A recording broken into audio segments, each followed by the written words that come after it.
नमस्कार दोस्तों, आज की कहानी एक ऐसे गंदे घटिया नेता की है जो पहले किसी लड़की को वॉच करता है, उसे पसंद करता है, उसके बाद उसे अपना बेटी बनाता है, फिर उसे इमोशनल ब्लैकमेल करता है, फिर जबरदस्ती अपनी पत्नी बनाता है, फिर उसके साथ कई महीने कई साल तक लगातार बलात्कार करता है, उसके बाद उसे पागल घोषित करता है, उसे मारने की कोशिश करता है, लेकिन वो लड़की बच जाती है और बचने के बाद दिल्ली के जंतर मंतर पर अकेला शेरनी की तरह उस नेता को सजा दिलवाने के लिए खड़ी हो जाती है और अकेले के बाद उसके पीछे कई लोग शामिल हो जाते हैं।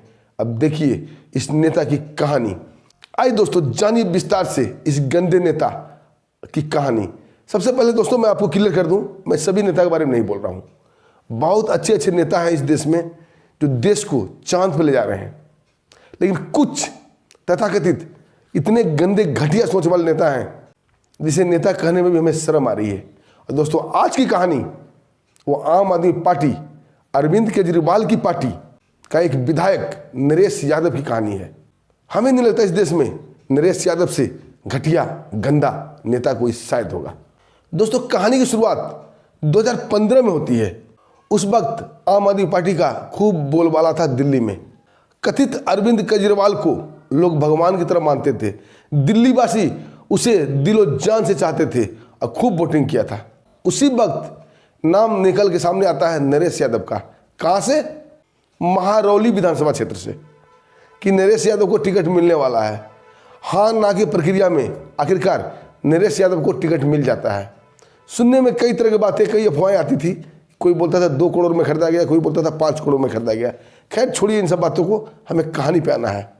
और मंच पर आकर अरविंद केजरीवाल खुद नरेश यादव का नाम अनाउंस करते हैं। नरेश यादव फूले नहीं समाता है।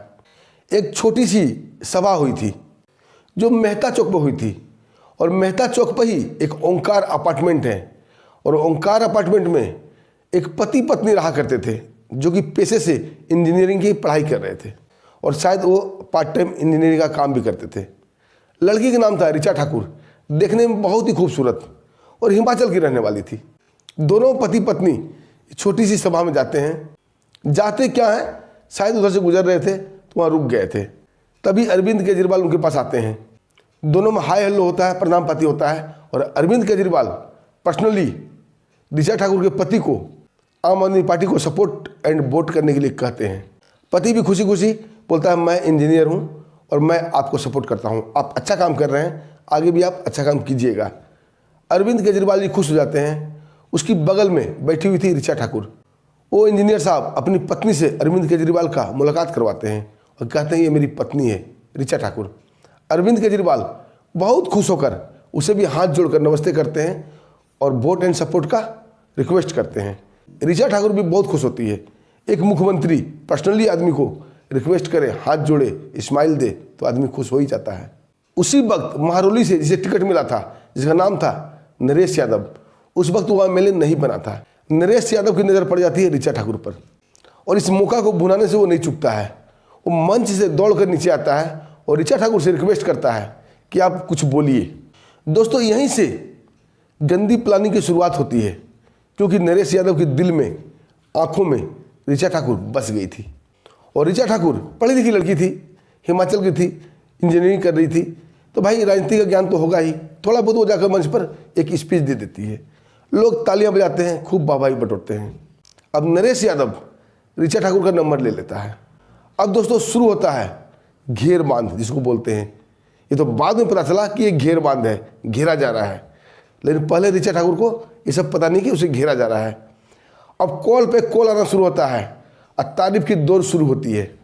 और दोस्तों चाहे जो भी हो, लड़कियां, महिलाएं अपनी तारीफ सुन के बौखलाई जाती है और प्रसन्न भी हो जाती है। कितनी भी पढ़ी लिखी महिला हो, कितनी भी समझदार हो, इनका तारीफ कीजिए, ये बह जाएगी। और वही खेल हुआ ऋचा ठाकुर के साथ। अब नरेश यादव तारीफों की पुल बांधता है कि ऋचा जी आपने तो कमाल का भाषण दिया है, क्या भाषण दिया है, लोग तो उसे मीडिया पर डाल रहे हैं, लोग वाह वाह कर रहे हैं, आप मेरे साथ कैंपेन कीजिए। ऋचा ठाकुर सिरे से मना करती है और बोलती है पॉलिटिक्स इज डर्टी गेम, मैं इसमें नहीं फंसूंगी, मेरा करियर है, मुझे पढ़ना है। लेकिन नरेश यादव उनका पीछा नहीं छोड़ता है। अब उसके अपार्टमेंट जहाँ वो रहती थी, उसके पति से खूब दोस्ती यारी करता है, उसे अपना भाई बना लेता है। अब यहाँ से शुरू होता है दोस्तों इमोशनली ब्लैकमेल। उसे अपना भाई बनाता है और ऋचा ठाकुर को बेटी बोलता है। बेटी, सोचिए, बेटी शब्द भारत में कितना पवित्र शब्द है। ऋचा को भी लगने लगा था कि शायद इमोशनली वो उसे अटैच हो रही है। अब एक शख्स अगला सामने से बेटी बोल रहा है, उसे रिक्वेस्ट कर रहा है, मिन्नतें कर रहा है। अब ऋचा यादव भी उसकी सभा में जाने लगती है। अब प्यार से उसे डैडू बोलती थी। अब ऋचा ठाकुर नरेश यादव को डैडू बोलती थी। अब बाप बेटी का संबंध यहाँ शुरू होता है। अब नरेश यादव उसे बाय फोर्स बोलिए, बहला फुसला के बोलिए, इमोशनली ब्लैकमेल करके बोलिए, जैसे भी हो, उसे लेके सभाएं में जाने लगा, पार्टियों में जाने लगा। दोस्तों देखते ही देखते कई महीना गुजर जाता है और रिजल्ट जब आता है 8 फरवरी 2015 को, नरेश यादव भारी मतों से यानी लगभग 18 साढ़े 18 हज़ार मत से विजयी हुआ था और बीजेपी की एक नेता थी उसको हरा दिया था। अब दोस्तों पहले से ही बोलबाला था आम आदमी पार्टी का और बोलबाला नरेश यादव का वहाँ बढ़ जाता है। दोस्तों मैं साफ शब्दों में बोलता हूँ, आम आदमी पार्टी कोई नेताओं की पार्टी नहीं है, कोई देश रक्षक पार्टी नहीं है, ये गुंडाओं की पार्टी है। एक से एक महागुंडा इस पार्टी में शामिल है। ये तो भला हो मोदी जी का जो आम आदमी पार्टी को उखाड़ के फेंक दिया, नहीं तो पता नहीं दिल्ली में क्या करता।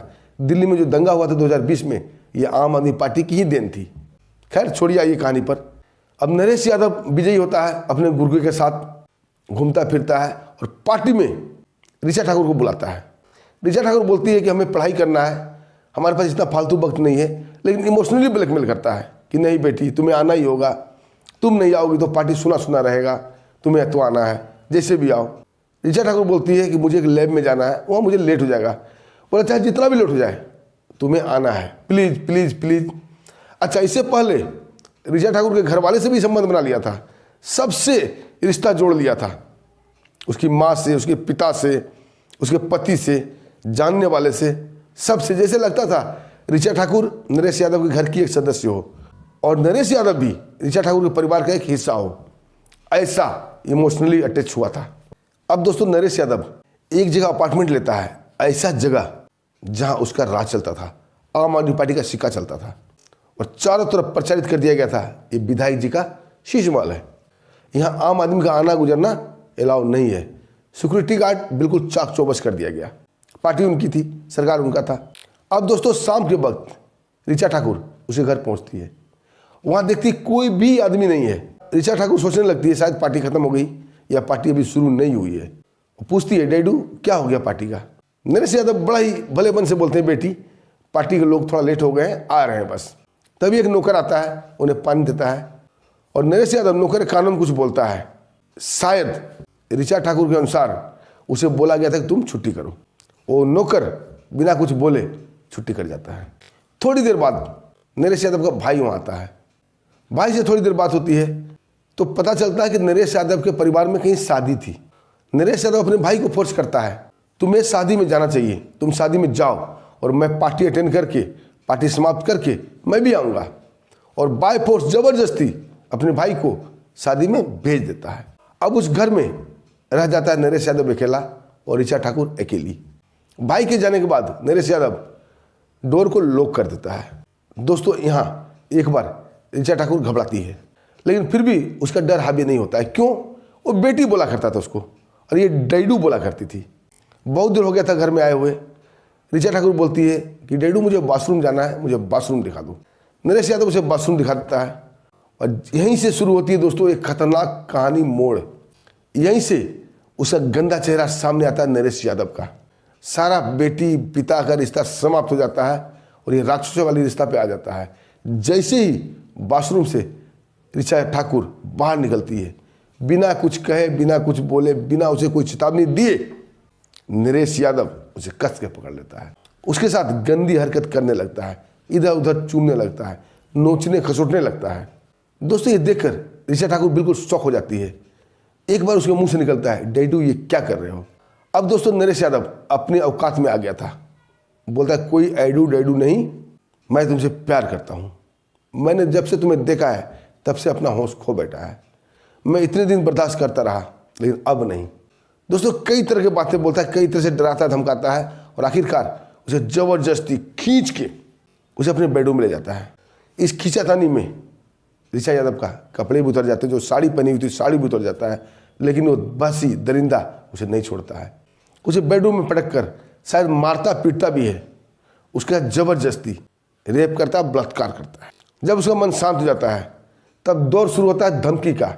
और ऋचा ठाकुर को बार बार धमकियाँ दे रहा था, क्योंकि उसने वीडियो बनाने का सारा व्यवस्था रूम में बंद रखा था। उसके साथ जो भी काम किया सबका वीडियो बन गया था और बार बार ये वीडियो को वायरल करने की धमकी दे रहा था। यहाँ गलती ऋचा ठाकुर की भी है। जब वीडियो बन रहा था तो ऋचा ठाकुर तो एक मामूली सी लड़की थी, नरेश यादव तो अच्छा विधायक था। अगर वीडियो वायरल भी होता तो विधायक का नाम खराब होता।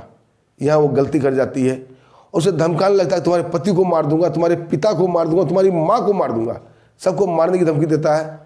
आखिरकार उसे घर जाने दे देता है। घर जाती है, अपने पति को सब कुछ बताती है कि मेरे साथ ऐसे ऐसे केस हुआ। अब दोस्तों पति एक्शन लेता है। अब पति के साथ उसे गुंडे मारपीट करते हैं और इतना ज़्यादा मारपीट करते हैं वो भागकर किसी तरह लाइब्रेरी में घुस जाता है, तब उसकी जान बचती है।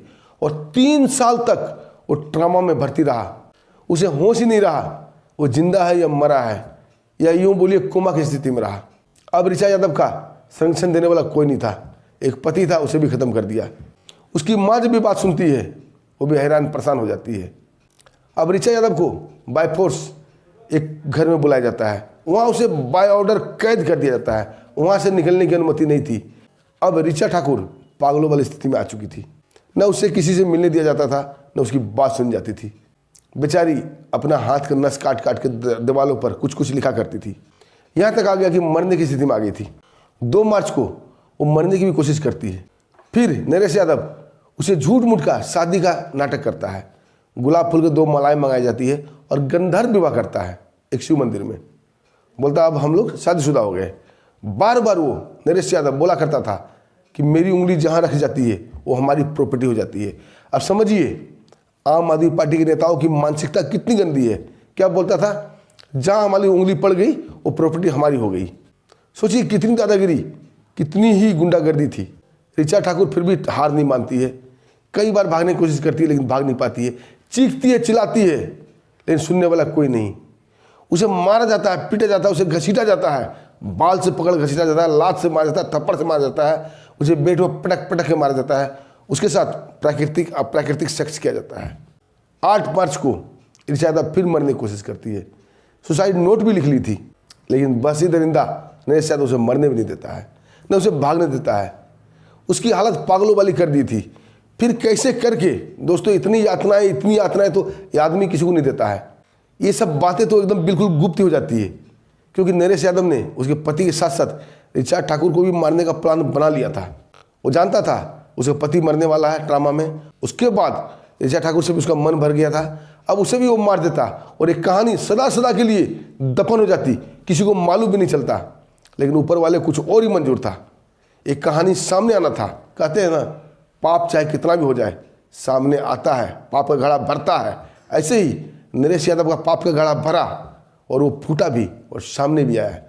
एक बार दोस्तों इतने साल कैद रहने के बाद, सोचिए कई साल कैद रहने के बाद ऋचा ठाकुर को मौका मिलता है और जान बचाते हुए कैसे करके वो भाग जाती है।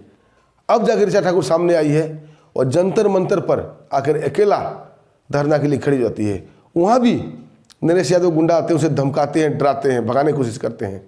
लेकिन दोस्तों ये भारत है। अकेली लड़की के साथ अब पूरा समूह जुड़ता जा रहा है। सुप्रीम कोर्ट की एक महिला वकील है जिसकी बात आपने वीडियो के स्टार्टिंग में सुना था। उसका नाम है अस्मिता प्रसाद। वो उसके साथ हो जाती है। अब बोलती है मैं तुम्हें न्याय दिलवाऊंगी। उसके बाद दोस्तों फिर क्या था, कई पत्रकार, कई यूट्यूब वाले, कई मीडिया वाले उसे घेर लेते हैं। अब ये यूट्यूब पर खूब प्रचलित किस्सा बन गया है। अब वो ऋचा ठाकुर रो रो कर अपने पीएम श्री नरेंद्र मोदी से गुहार लगा रही है, इस दरिंदे को जल्द से जल्द सजा दिलवाएं। दोस्तों ये धरना अब काफ़ी महत्वपूर्ण हो गया है। कई लोग उसके साथ जुड़ गए हैं। अब देखिए नरेश यादव का क्या होता है। दोस्तों आप भी ऋचा ठाकुर को न्याय दिलाना चाहते हैं तो वीडियो जितना ज़्यादा हो सके अपने दोस्तों को फॉरवर्ड कीजिए, ताकि देश में लोगों को नरेश यादव जैसे विधायक की कहानी पता चले और जो नेता के नाम पर कलंक है इसकी गुंडागर्दी, इसकी बासी दरिंदापन पता चले। दोस्तों प्लीज़ हाथ जोड़कर रिक्वेस्ट है कि वीडियो को ज़्यादा से ज़्यादा शेयर कीजिएगा और वीडियो को लाइक भी कर दीजिएगा ताकि और लोगों तक तो वीडियो पहुँचे। और दोस्तों आपको क्या कहना है इस वीडियो पर? क्या आप ऋचा ठाकुर को न्याय दिलाना चाहते हैं? कमेंट में जरूर लिखिएगा। और इस बहसी दरिंदर नेता के लिए आप क्या कहना चाहेंगे ये भी कमेंट में जरूर लिखिएगा। दोस्तों अब हमें आज्ञा दीजिए, फिर मिलते हैं आगे की कहानी लेकर। इसके साथ क्या होता है, तब तक के लिए नमस्कार, जय हिंद, जय भारत।